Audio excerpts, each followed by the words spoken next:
मेरा YouTube channel master chemistry. मैं यही आशा करता हूं कि आप लोग दिवाली और काली पूजा को बहुत एंजॉय किए हो। तो आज हम एक बहुत ही इंपॉर्टेंट सा टॉपिक पढ़ने जा रहे हैं जिसका नाम है BSE2 मैकेनिज्म। देखो ये जो BSE2 मैकेनिज्म है ना, ये ओनली हाइड्रोलिसिस ऑफ एस्टर के केस में ही एप्लीकेबल है। अब मुझे पूछ सकते हो आप लोग कि ये जो एस्टरिफिकेशन ऑफ कार्बोक्सिलिक एसिड है वो क्यों नहीं दिखाते हैं। मैंने पिछले क्लास में बोल दिया, ये जो एस्टरिफिकेशन ऑफ कार्बोक्सिलिक एसिड है ये बेसिक मीडियम में नहीं होता है, क्योंकि रेजोनेंस स्टेबिलाइज एक कार्बोक्सिलेट एनायन फॉर्म हो जाता है जो फर्दर न्यूक्लियोफिलिक अटैक नहीं कर सकता। अरे हाँ या ना, बोलो ना। तो इसलिए हाइड्रोलिसिस ऑफ एस्टर के केस में only BSE2 mechanism is applicable. इसके केस में एप्लीकेबल एकदम नहीं है, हाँ या ना। अब यहां पर देखो BSE2 मैकेनिज्म, B का मतलब क्या है सर, बेस प्रोमोटेड। AC का मतलब क्या है sir, acyl oxygen bond cleavage. 2 का मतलब क्या है sir, bimolecular mechanism, that is molecularity bimolecular. Is it clear. अब यहां पर देखो ये जो मैकेनिज्म है ये सबसे वेरी कॉमन मैकेनिज्म, ये सबसे ज्यादा दिखा जाता है, वेरी कॉमन। तो हमने पिछले क्लास में भी ये बोला था जब मैं चार्ट बनाया था कि ये जो मैकेनिज्म है सबसे ज्यादा दिखा जाता है, वेरी कॉमन।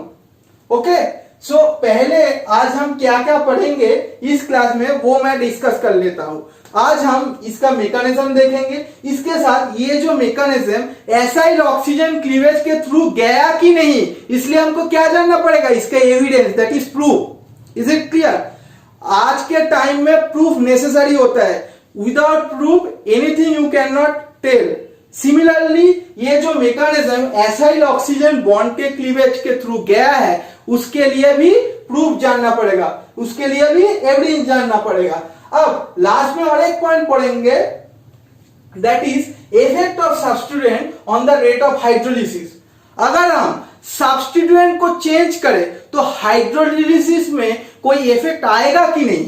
दैट इज अगर हम सब्स्टिट्यूएंट को चेंज कर दे तो हाइड्रोलिसिस ऑफ एस्टर के केस में रेट, जो रिएक्शन की रेट होगा वो घटेगा या बढ़ेगा, वो कैसे आप लोग डिसाइड करोगे वो पॉइंट भी हम देखेंगे। तो ये पॉइंट बहुत ही इंपॉर्टेंट है और ये जो क्लास होने वाला है बहुत बहुत इंपॉर्टेंट क्लास, क्योंकि यहां से बहुत बार क्वेश्चन आया है। Got it. So let's start the class. अब यहां पर सामने देखना, जो जो मैं बताऊंगा प्लीज अपने कॉपी में नोट करते जाना। अब पहले हम क्या देखेंगे, इसका मैकेनिज्म। देखो मैकेनिज्म जाने से पहले एक हमको एक क्या लेना पड़ेगा, एक रिएक्शन को कंसीडर करना पड़ेगा। तो रिएक्शन कौन सा, हमको एक एस्टर लेना पड़ेगा और एस्टर के साथ पानी का रिएक्शन करवा देना पड़ेगा। और सर यहां पर आप लोग कौन सा चीज लोगे सर, बेस प्रोमोटेड है, इसका मतलब एक बेस लेना पड़ेगा। ऑब्वियसली ये तो एक बेस प्रोमोटेड रिएक्शन है, ऑब्वियसली एक बेस तो लेना पड़ेगा।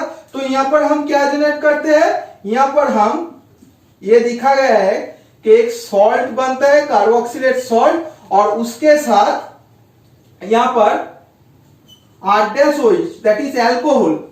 Got it. अब ये जो प्रोडक्ट में गया, यहां से जो यहां पर गया वो कैसे गया, इसलिए हमको क्या जानना पड़ेगा, मैकेनिज्म। और उस मैकेनिज्म की नाम ही है BSE2 मैकेनिज्म। Got it. ठीक, चलो मैकेनिज्म लिखते हैं। अब यहां पर देखो, यहां पर जो हमने बेस लिया वो ऐसा न्यूक्लियोफाइल काम करेगा, not acting as a base. Base के तरह ये काम नहीं करेगा। गॉट इट, समझ में आ रहा है। तो पहला काम क्या होगा सर, पहला काम यही होगा कि ये जो कार्बोनिल कार्बन होता है ना सर, वो बहुत ही इलेक्ट्रोफिलिक होता है और OH- तो एज अ न्यूक्लियोटाइड प्रेजेंट है, तो क्या करेगा, ऑब्वियसली अटैक मार देगा। तो ऑब्वियसली कौन सा बॉन्ड टूटेगा, ऑब्वियसली पाई बॉन्ड। क्यों सर, क्योंकि पाई बॉन्ड वीकेस्ट बॉन्ड है। हर चीज का मैं रीजन बताऊंगा क्यों होता है, आप लोग ओनली सुनते जाना, एकदम चिंता मत करो, हर चीज आप लोग समझ पाओगे अगर आप लोग मेरा बात अच्छे से सुन रहे हो।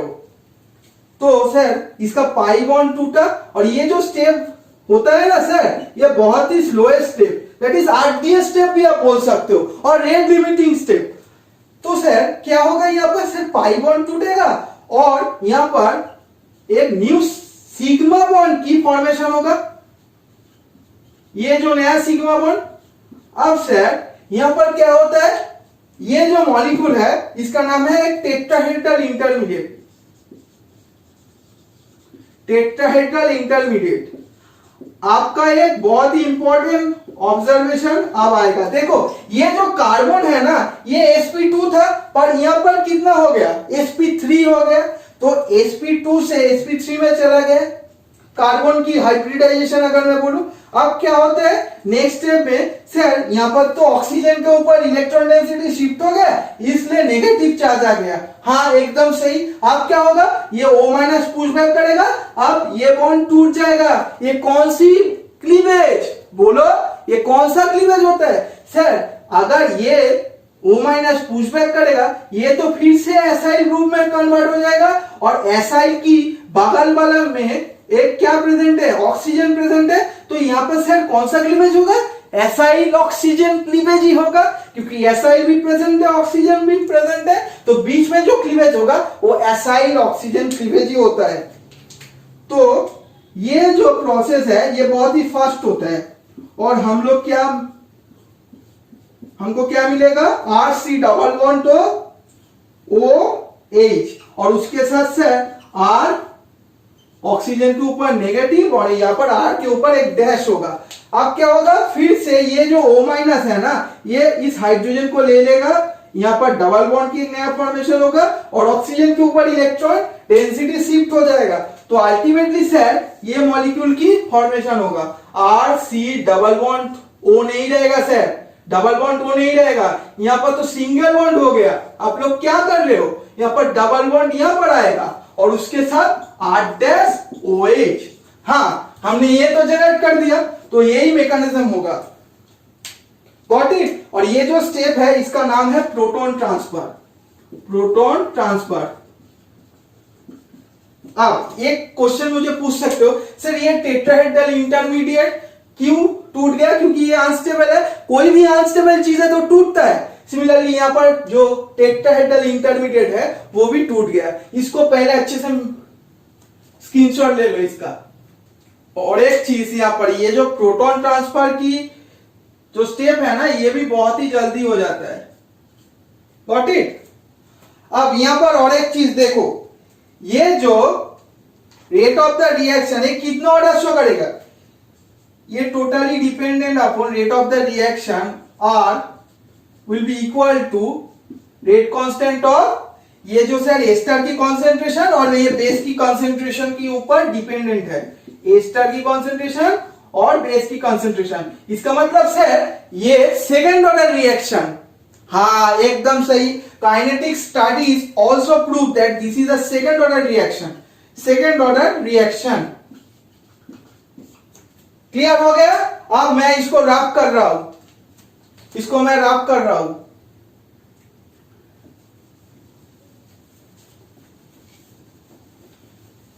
देखो एक चीज, आप evidence, evidence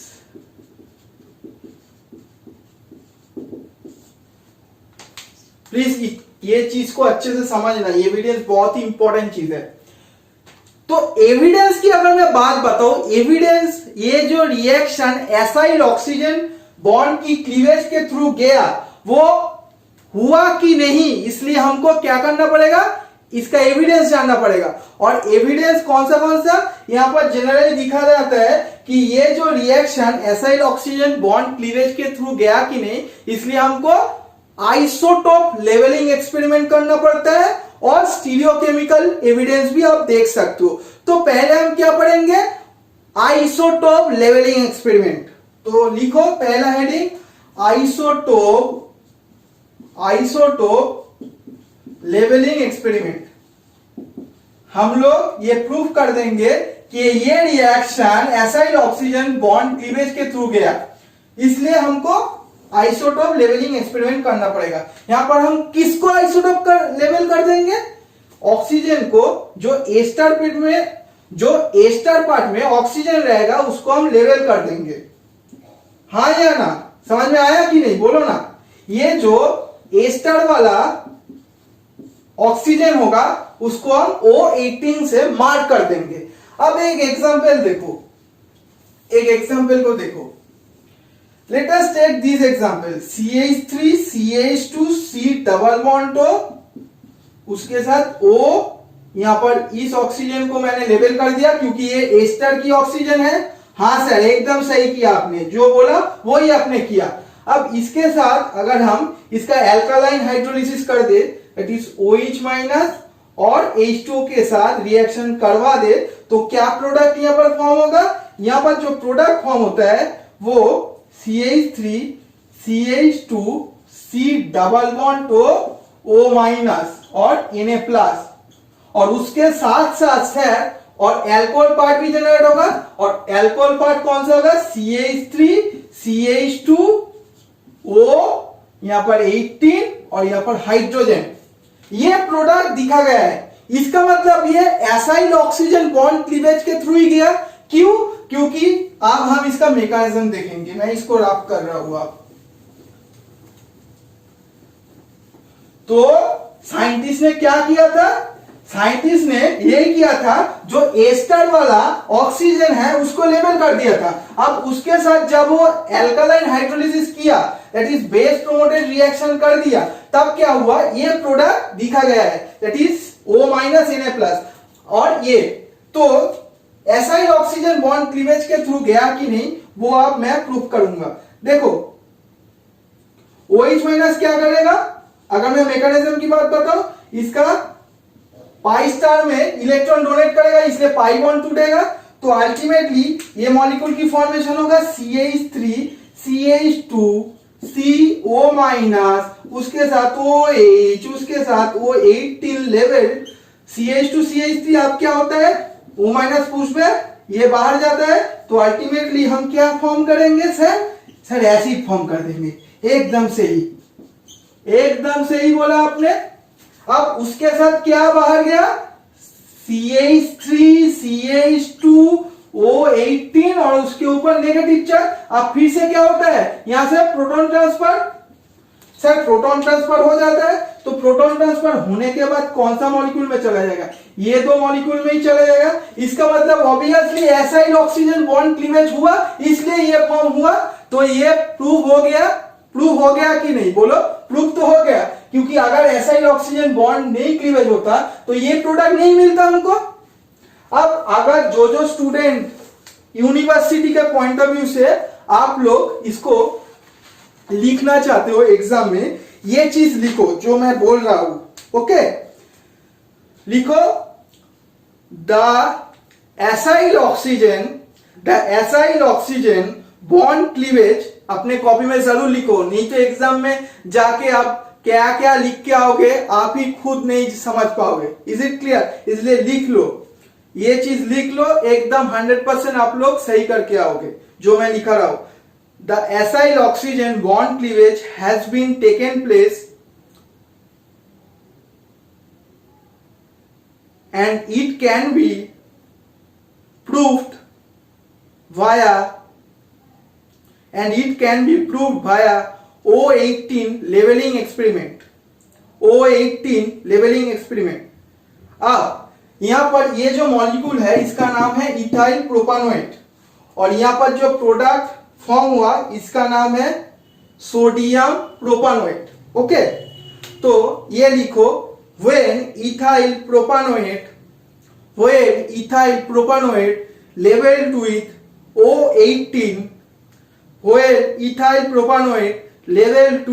O18 in the ether type oxygen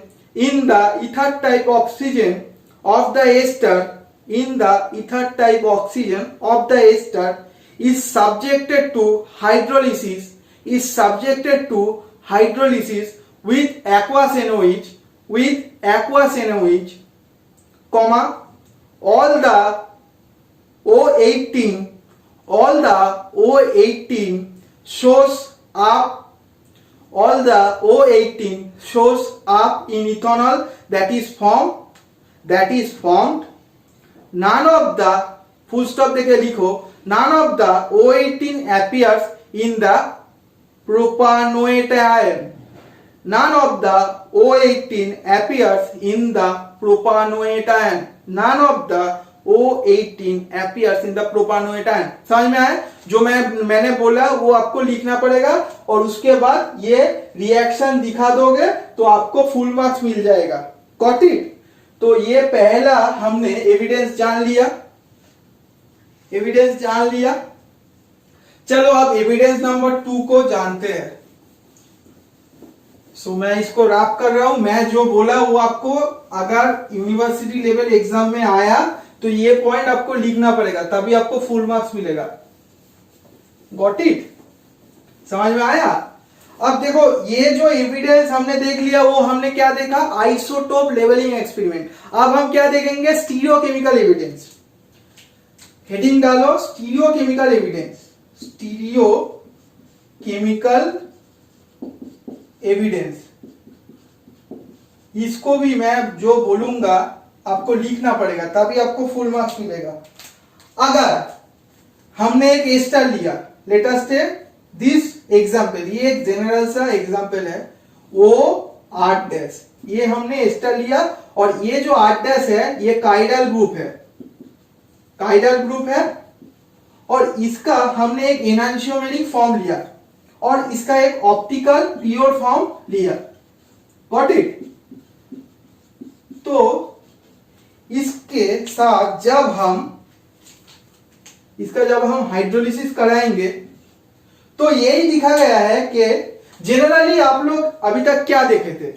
देखो अभी तक हमने क्या देखा था कि RC डबल बॉन्ड O8 के साथ जब पानी की रिएक्शन होगा तो ये पार्ट जो था ये अल्कोहल में चला जाएगा और ये जो पार्ट है इसके साथ एक O- Na ऐड हो जाएगा, दैट इज सॉल्ट फॉर्म। और OH भी आप कभी कभी देख सकते थे। तो ORC double bond O- Na+।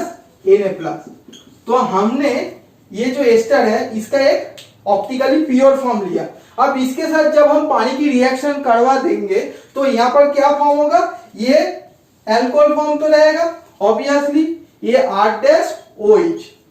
अब ये जो 8 है और ये जो 8 है दोनों की कॉन्फ़िगरेशन में यही दिखा गया था कि रिटेंशन आया है, retention of configuration, retention of configuration.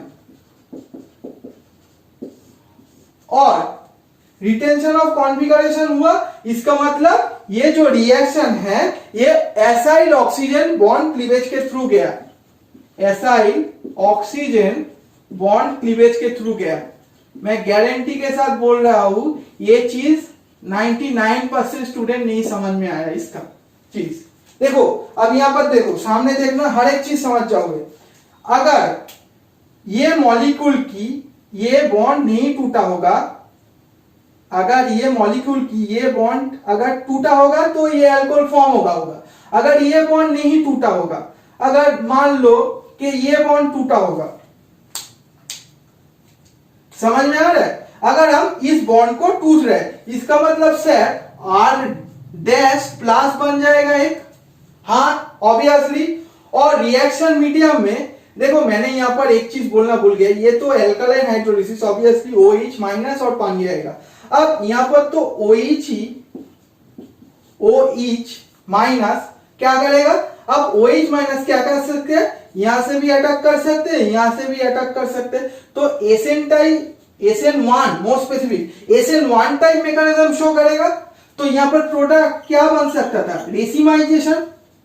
और रेसिमाइजेशन नहीं हुआ, इसका मतलब एल्काइल ऑक्सीजन बॉन्ड क्लीवेज के थ्रू नहीं गया है। और अगर एल्काइल ऑक्सीजन बॉन्ड के थ्रू क्लीवेज के थ्रू अगर जाता तो रेसिमाइजेशन हो जाता, पर रिटेंशन ऑफ कॉन्फ़िगरेशन हुआ, इसका मतलब obviously acyl oxygen bond cleavage के थ्रू गया है। Got it? तो ये चीज आपको लिखना पड़ेगा। तो लिखो, मैं जो बोल रहा हूं लिखते जाना।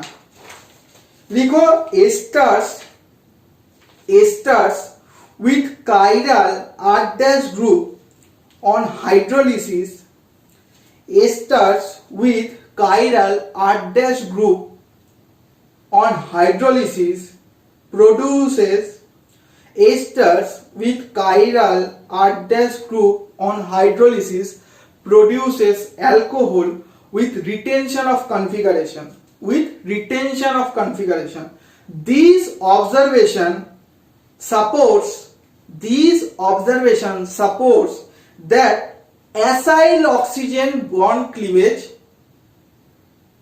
These observation supports acyl oxygen bond cleavage is occurring. This supports acyl oxygen bond cleavage is occurring. Full stop. तो अगर क्वेश्चन में स्टीरियोकेमिकल एविडेंस आए तो ये पार्ट को ऐसे दिखाना. अगर रेसिमाइजेशन होगा कब, अगर यहाँ पर R' प्लस आ जाए तो OH माइनस यहाँ पर भी अटैक कर सकते हैं, यहाँ पर भी अटैक कर सकते हैं. तो ये जो टाइप की मैकेनिज्म होता है वो SN1 की होता है और SN1 की केस में रेसिमाइजेशन हो जाता है. बट अगर एसाइल ऑक्सीजन बॉन्ड क्लीवेज होगा, इन दैट केस ये एल्कोहल फॉर्म होगा और एल्कोहल फॉर्म हुआ इसका मतलब ही ये बॉन्ड जरूर टूटा होगा. तो ये बॉन्ड फॉर्म हुआ, ये अल्कोहल फॉर्म हुआ, तो ये इंडिकेट कर रहा है एसाइल ऑक्सीजन बॉन्ड क्लीवेज हुआ है. तो ये एग्जांपल को आप लोग दिखाओगे, ये जो मैंने पार्ट लिखा और इसके साथ जो मैंने अभी तक बोला उसको आपको लिखना पड़ेगा, तभी आपको फुल मार्क्स मिलेगा. Got it? तो ये चीज पहले नोट कर लो. सो चलो आप तीसरा पॉइंट को जानते हैं, that is effect of substituent on the rate of hydrolysis. इसको प्लीज अच्छे से समझना क्योंकि यहां से भी बहुत बार यूनिवर्सिटी एग्जाम में आया है क्वेश्चन. जो मैंने अभी तक बोला वो बहुत ही इंपॉर्टेंट चीज है एग्जाम के पॉइंट ऑफ व्यू से. अब देखो ये चीज, तो तीसरा point that is effect of substituent on the rate of hydrolysis. तो मैं इसको ही बोल रहा हूं. ये दो चीजें हमने कंप्लीट कर दिया, ऑलरेडी खत्म कर दिया. तो इस पॉइंट को मैं अब हाईलाइट करूंगा. अच्छे से जानना, ये चीज बहुत ही इंपॉर्टेंट है. अब देखो ये जो चीज है ये आपको जानना पड़ेगा, इसलिए मैंने जो अभी तक मैकेनिज्म एक बताया था ना पहले BaC2 की मैकेनिज्म, उसको फिर से हमको लिखना पड़ेगा. क्या है? पहला स्टेप ही ओनली हमको जानना पड़ेगा. क्या था सर? RC डबल बॉन्ड तो उसके साथ OR' था और यहां पर मैंने क्या लिखा था? OH माइनस की हेल्प से रिएक्शन करवाया था. दैट इज ये एज ए न्यूक्लियोफाइल काम किया था. हाँ या ना? यही था ना? तो ये जाके यहां पर अटैक किया था. अब यहां पर देखो प्लीज अच्छे से समझना, ये चीज बहुत ही इंपॉर्टेंट चीज है. अब ये जो O माइनस यहां पर जाके अटैक करेगा कब? जब इस कार्बन के ऊपर ज्यादा डेल पॉजिटिव चार्ज आएगा और डेल पॉजिटिव चार्ज कम आएगा. कब होगा? अरे ये तो नेगेटिव है, तो पॉजिटिव चार्ज जितना यहां पर ड्रॉ होगा तो उतना जल्दी ये आके यहां पर अटैक करेगा. अरे हाँ या ना? नेगेटिव और पॉजिटिव के बीच में यहां पर क्या हो रहा है? एट्रैक्शन ही तो हो रहा है. तो यहां पर OH माइनस यहां पर आके यहां पर कब अटैक करेगा? जब ये डेल पॉजिटिव चार्ज की वैल्यू ज्यादा होगा.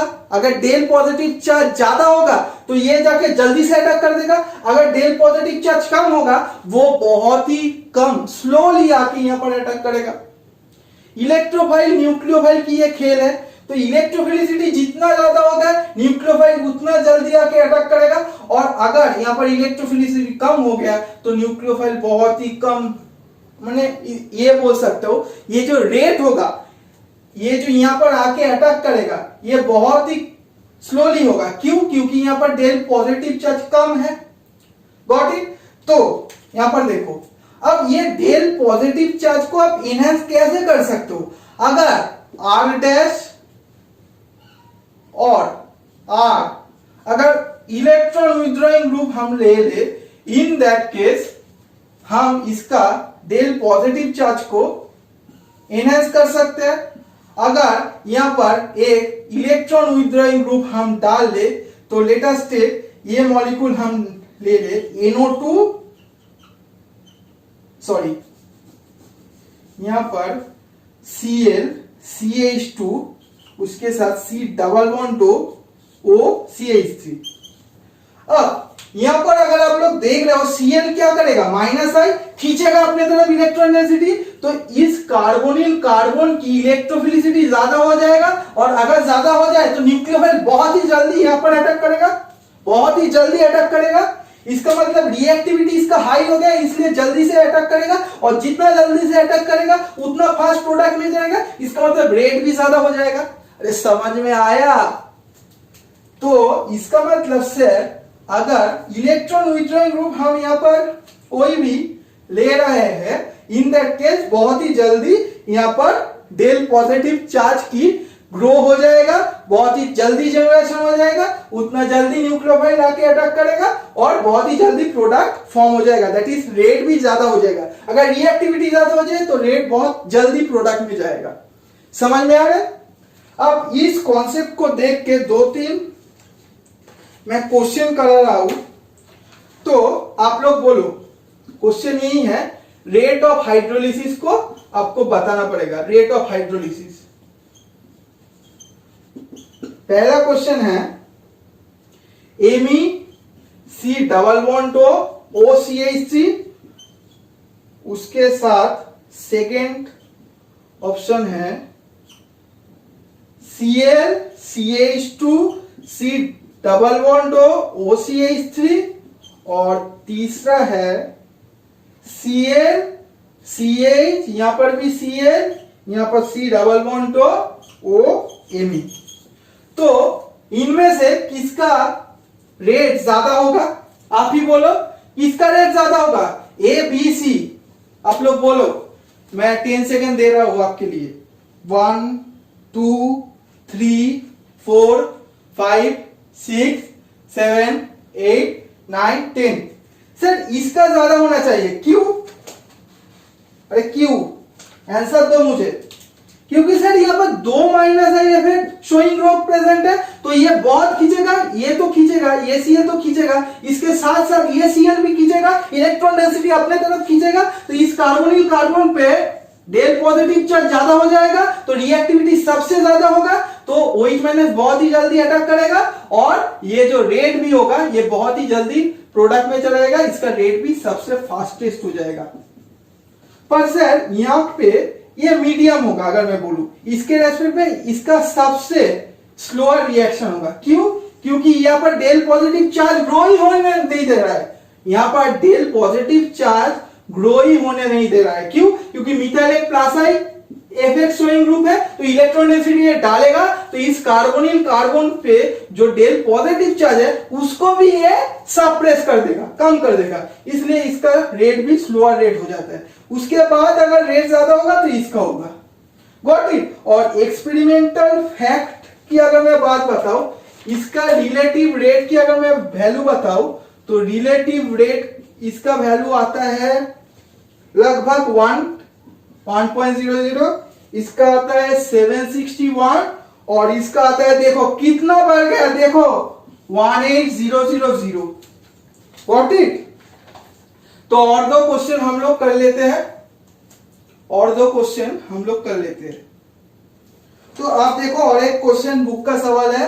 अगर मैं इस मॉलिक्यूल को ले रहा हूं, यहां पर C डबल बॉन्ड OET, और इसका मेटा पोजीशन में Me प्रेजेंट है। सिमिलरली यहाँ पर ओनली ये मॉलिक्यूल दिया गया है C डबल बॉन्ड OET, और यहाँ पर अगर मैं बात बताऊं, यहाँ पर तीसरा केस में NO2 दिया गया है, तो प्लस आई माइनस आई भी आपको अच्छे से ध्यान रखना पड़ेगा, और प्लस आर माइनस आर भी कभी कभी काम कर जाएगा। अब यहां पर देखो, ये मॉलिक्यूल के केस में कौन सा रेट ज्यादा होगा? देखो ये क्या है, एमी है, एमी के पास क्या है, प्लस आई, तो ये इलेक्ट्रॉन डेंसिटी डोनेट करेगा, तो इसलिए इस कार्बोनिल कार्बन की डेल पॉजिटिव चार्ज कम हो जाएगा ना। अरे डोनेट कर रहा है तो इस कार्बोनिल कार्बन पे डेल पॉजिटिव चार्ज को सप्रेस कर देगा। इसका मतलब सर इसका रेट तो सबसे घटिया हो जाएगा, एकदम घटिया रेट। इसका मतलब रेट स्लोएस्ट। किसके रेस्पेक्ट में? बी और सी के रेस्पेक्ट में। देखो कंपैरिजन यहां पर एकदम अच्छे से करना। किसके रेस्पेक्ट में? बी और सी के रेस्पेक्ट में। B and C, B and C. अब इसको अगर आप देख रहे हो, यहां पर कोई घटा भी नहीं रहा है और एनहांस भी कोई नहीं कर रहा है। और यहां पर NO2 माइनस आई, खींचेगा अपने तरफ, खींचेगा तो इस कार्बोनिल कार्बन पे डेल पॉजिटिव चार्ज ज्यादा हो जाएगा, इसका मतलब रेट भी इसका ज्यादा, एकदम फास्टेस्ट। तो अगर मैं ऑर्डर लिखूं इसके केस में सी का रेट सबसे ज्यादा, उसके बाद बी, उसके बाद ए, और इसके केस में भी अगर मैं ऑर्डर लिखूं सी देन बी देन ए, और अगर मैं इसका एक्सपेरिमेंटल बातें बोलूं तो इसका रेट लगभग आता है 0.66 के आसपास, इसका आता है 1 के आसपास, और इसका देखो एक मामूली सी इलेक्ट्रॉन विथड्रॉइंग ग्रुप की खेल देखो, यहां पर वैल्यू 63.5 आता है। Got it? सो और एक क्वेश्चन हम करेंगे। क्वेश्चन ज्यादा से ज्यादा प्रैक्टिस करना पड़ेगा, तभी आप कुछ कर पाओगे एग्जाम में। अब यहां पर अगर मैं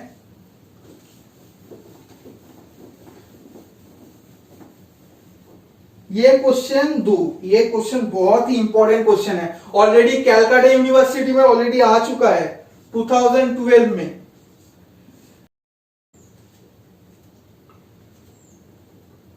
तो ये क्वेश्चन बहुत ही इंपॉर्टेंट है, आप लोग प्लीज देख लेना इस क्वेश्चन को। तो यहां पर क्वेश्चन यही दिया गया था, पहला पार्ट में दिया गया था कि BaC2 मैकेनिज्म क्या है वो आपको लिखना पड़ेगा, और सेकंड में ये क्वेश्चन दिया गया था अगर ये मॉलिक्यूल दिया गया है और इसके साथ अगर हम R को वेरी कराए, दैट इज R के जगह में कभी OMe डाल दे, R के जगह में अगर हम Cl डाल दे, और R के जगह पे अगर आप लोग NO2 डाल दोगे, तो किस केस में ये जो रिएक्शन है इसका रेट फास्टेस्ट होगा? आप ही बोलो। ऑब्वियसली NO2 के केस में, NO2 के केस में देखो ऑक्सीजन के पास लोन पेयर है, तो अगर यहाँ पर आप लोग R के जगह में बैठाओगे तो यहाँ पर डोनेट भी करेगा, लेगा भी बट देगा भी। सिमिलरली Cl और NO2 की अगर मैं बात बताऊं, वहां पर Cl की माइनस आई इफेक्ट सबसे प्रीडोमिनेंट होता है। ओके, Cl देता भी है पर लेता भी है, लेने की टेंडेंसी सबसे ज्यादा है।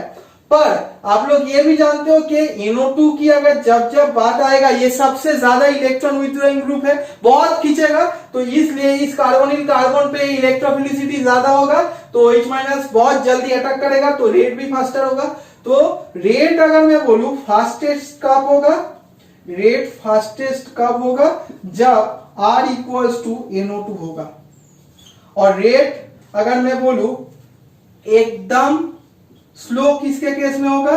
ये फास्ट की मैंने बारे बोला, ये फास्ट के केस में मैंने बोला।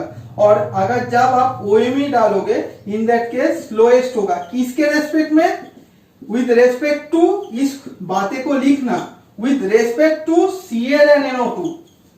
आप स्लोएस्ट उसको बोल रहे हो, ये उसको फास्टेस्ट बोल रहे हो, किसके रेस्पेक्ट में? ये बहुत इंपॉर्टेंट चीज है। देखो ये जो कंपैरिजन हो रहा है तो दोनों सिमिलर चीजों के बीच में ही हो रहा है, तो यहां पर किसके रेस्पेक्ट में आपको जानना पड़ेगा। Thanks for watching this video, I hope you will like it. Thanks.